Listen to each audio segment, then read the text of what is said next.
پیارے بچوں، ایک تھی مانو بلی جو کسی کی بھی چہیتی یا لاڈلی نہ تھی۔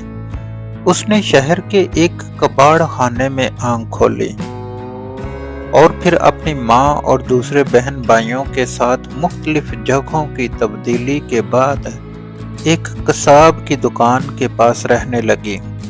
وہ تھوڑا بڑی ہوئی تو ایک دن اس کی بہن رانو بلی کو ایک بہت پیاری سی بچی ایک بڑی سی گاڑی میں بٹھا کر لے گئی۔ وہ ذرا بڑی ہوئی تو اس کی ماں اسے چھوڑ کر چلی گئی۔ مانو بلی کئی بار اپنی ماں کے پاس گئی کہ شاید اسے پہچان لے، لیکن وہ اسے ہمیشہ اجنبی بن کر ملتی اور مار پیٹ کر بھگا دیتی۔ مانو بلی نے بھی آہستہ آہستہ اپنی ماں کو بھلا دیا اور یوں ہی گلیوں میں آوارہ پھرنے لگی۔ ایک دن اچانک اس نے اپنی بہن رانو بلی کو دیکھا جو ایک بہت بڑے سے لان میں گھاس پر بیٹھی دودھ پی رہی تھی۔ مانو بلی فوراً آگے بڑھی اور اسے پکارا، لیکن اس نے بھی بہن کو پہچاننے سے انکار کر دیا اور اسے اپنے گھر سے نکال دیا۔ مانو بلی کا دل ٹوٹ گیا۔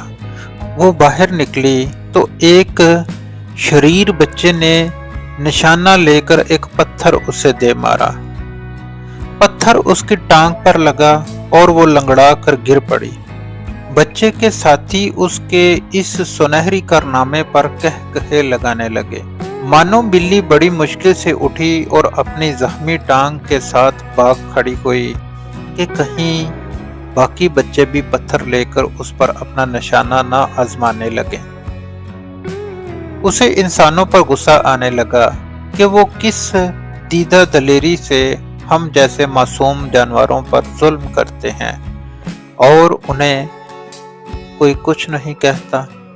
وہ اپنی زخمی ٹانگ کے ساتھ ایک گھر میں داخل ہوئی تو وہاں ایک مہربان بچی سے اس کا واسطہ پڑا جس کا نام زینب تھا۔ زینب کو اس کی حالت پر بہت ترس آیا۔ کچھ دیر بعد وہ اس کے لیے ایک پیالے میں دودھ لے آئی۔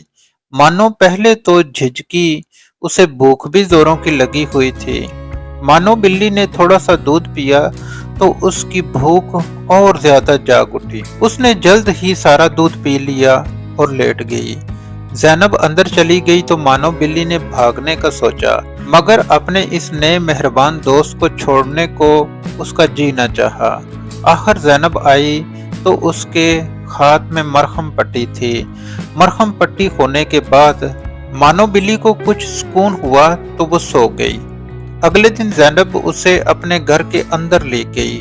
اس کے والدین بھی مانو بلی کو مہربان اور اچھے معلوم ہوئے، چنانچہ جلد ہی وہ اس گھر میں گھر کے ایک فرد کی طرح رہنے لگی۔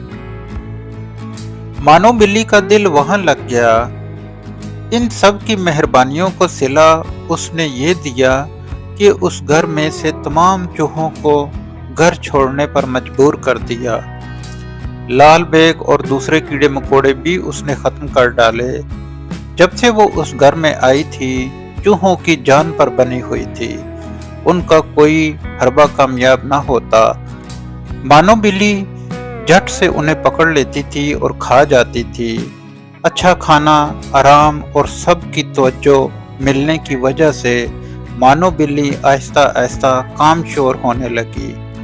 کھا پی کر وہ سارا دن اور ساری رات سوتی رہتی، اکثر چوری چھپے دودھ بھی پی لیتی، کبھی دوسری چیزیں بھی چپکے سے ہڑپ کر جاتی۔ زیادہ کھانے کی وجہ سے مانو بلی بہت موٹی ہو گئی، چلنا پھرنا بھی اس کے لیے دوبر ہو گیا۔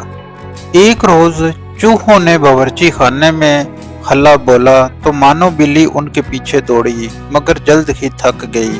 چوہے بھی مانو بلی کی کمزوری جان گئے تھے۔ وہ ہر روز ادھر ادھر پھرتے اور مانو بلی انہیں پکڑ نہ پاتی کیونکہ وہ بہت موٹی ہو گئی تھی۔ دوڑنے سے اس کا سانس پھول جاتا اور وہ تھک جاتی۔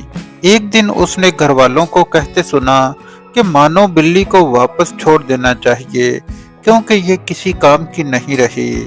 اتنا سن کر اس کے ہوش اڑ گئے۔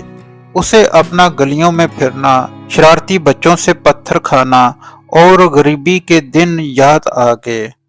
اسے انسانوں کی خود غرضی پر غصہ آیا، لیکن قصور اس کا اپنا بھی تھا۔ چنانچہ اگلے دن سے اس نے زیادہ کھانا پینا چھوڑ دیا اور باقاعدگی سے روزانہ بھاگنا، ورزش کرنا شروع کر دی۔ سستی کاہلی چھوڑ کر کام کو اپنا لیا اور پھر جلد ہی وہ دوبارہ چوہوں کے لیے خطرے کا نشان بن گئی اور گھر والوں کی آنکھ کا تارا بن گئی۔ پیارے بچوں، آپ بھی سستی چھوڑیں، دل لگا کر پڑھیں اور اپنے ماں باپ کی آنکھ کا تارا بنیں۔